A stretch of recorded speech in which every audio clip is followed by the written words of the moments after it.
नमस्कार मित्रहो, आपले सर्वांचे केम व्हिडिओमध्ये सहर्ष स्वागत। आज आपण पाहणार आहोत डॉक्टर बाबासाहेब आंबेडकर जयंती निमित्त 10 ओळींचे छोटे भाषण। चला तर मग पाहूया भाषण। सर्वांना माझा नमस्कार। डॉक्टर बाबासाहेब आंबेडकरांचा जन्म 14 एप्रिल 1891 रोजी मध्य प्रदेशातील मऊ या गावी झाला। डॉक्टर बाबासाहेब आंबेडकर हे राज्यघटनेचे शिल्पकार होते। त्यांचे पूर्ण नाव भीमराव रामजी आंबेडकर असे होते।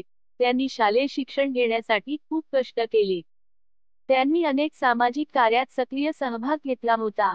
त्यांनी 1920 मध्ये लोकनायक नावाचे वृत्तपत्र सुरू केले। डॉक्टर बाबासाहेब आंबेडकर यांनी दलितांना न्याय मिळवून देण्यासाठी खूप प्रयत्न केले।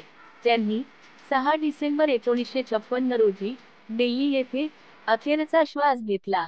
त्यांची पुण्यतिथी आपण महापरिनिर्वाण दिन म्हणून साजरा करतो। 1990 मध्ये भारत सरकारने त्यांना भारतरत्न हा मरणोत्तर सर्वोच्च नागरी सन्मान प्रदान केला। असेच सोपे शालेय भाषणे, निबंध, बोधकथा व विविध प्रकारचे शैक्षणिक व्हिडिओ पाहण्यासाठी आमचे केम व्हिडिओ सबस्क्राईब करा। आणि हो, व्हिडिओ आवडल्यास नक्की लाईक करा व शेअर करा। धन्यवाद।